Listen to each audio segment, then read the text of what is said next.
जीव स्वयं नित्य निरंतर कर्मों के जाल को रच रहा है और अपने आप को बांध रहा है। आपको मुक्त होना है, बंधना नहीं है। जीव का जन्म कर्मों के अनुबंध से होता है, कर्मों के बंधन से होता है, और उसको अपना ऋण चुकाना होता है। कर्मानुबंध ये बहुत सूक्ष्म विषय है।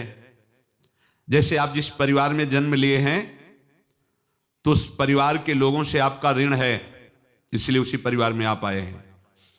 और ऋणानुबंध उसको बिना चुकाए या बिना वसूल किए आप वहां से जाएंगे नहीं। आपको लेना है तो वसूल करना है और देना है तो चुकाना है। ये पूर्व के जन्मों से निश्चित किया गया है। जैसे किसी के यहां पुत्र हुआ, जन्म से ही पैसा खर्चा शुरू हुआ, जो बड़ा हुआ तो उद्दंडता के द्वारा मार पूरे परिवार को क्लेश पर क्लेश देता चला जा रहा है। ये तुम्हारे कर्म का फल है। या ऐसे शक्तिहीन बुद्धिहीन ऐसे पागल पूरे जीवन सेवा करो, तुमसे अपना हिसाब चुकाने के लिए वो आया है। अब परिवार के जो सदस्य जुड़े आके, मतलब पत्नी आते ही पूरी हृदय में आनंद, परिवार में आनंद, और जीवन भर वो आनंद ही सुख देने के लिए उसका जन्म हुआ। वो अपना ऋणानुबंध मुक्त, और आते ही भयंकर क्लेश खड़ा कर दिया, बीच में दीवाल और झगड़ा वैसा, फिर अतरे दिन मारपीट शुरू, कलह अशांति, पूरा जीवन नरक हिसाब करने आए। यहां ऋण चुकाए बिना कोई जा नहीं सकता, ऋण चुकाना पड़ेगा। किसी का ऋण वसूल करना है तो किसी को ऋण चुकाना है, दोनों काम करने होते हैं।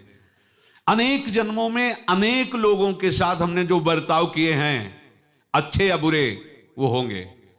अब किसी आदमी को हम जानते नहीं, अचानक मिला, अचानक टक्कर लगा और मार पीट गाली गुप्ता सब कर दिया, चुपचाप सह लो। क्यों? ये आपका हिसाब है, पूर्व का हिसाब। हमारा उससे कोई द्वेष नहीं, कोई संकल्प नहीं। अचानक घटना घटी और हमसे द्वेष करने लगा, हमें पीटने लगा, हमें गालियां दे, ये हिसाब है, चुपचाप सह जाओ। अपने घर का भाई ही भारी दुश्मन बन गया और क्लेश दे, हिसाब है।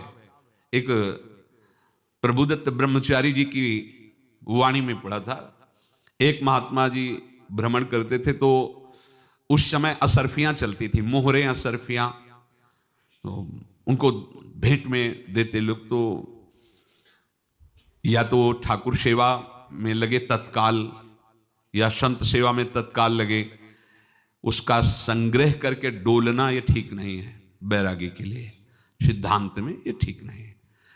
तो जब 2, 4, 6, 8 ऐसे मोहरें हुई तो उन्होंने विचार किया कि और भ्रमण करके जब काफी मोहरें हो जाएंगी तो प्रयागराज में जब कुंभ पड़ता है, एक बार पूरे सब अखाड़े के संतों को, अलग अलग संप्रदाय सब संतों को बुलाएंगे और सबको पुआएंगे।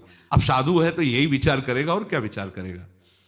तो उन्होंने ऐसे डंडा बनवाया, बेंत, जो ऊपर से चूड़ीदार और भीतर पोला, और मोहरें उसमें डालते गए। और भ्रमण, जहां जहां श्रद्धालु भगत सबके यहां जाना और इच्छा रखना कि एक मोहर तो दे ही दे दक्षिणा में। कामना कोई भी हो वो बांधती ही है, ध्यान रखना।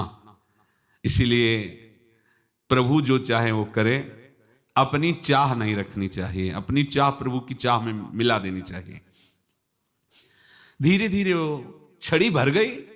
भ्रमण करने वाले महात्मा चूड़ी लगाई, इंतजार करते रहे। जब प्रयाग का कुंभ पड़ा तो चले। तो रास्ते में एक गांव में पूछा जाता है, जैसे कहीं रुको कि कोई श्रद्धालु ऐसा है जो संत सेवी है। तो कुछ लोगों ने बताया, हाँ एक परिवार है, बहुत संत सेवी है और आपको मिलाते हैं उनसे।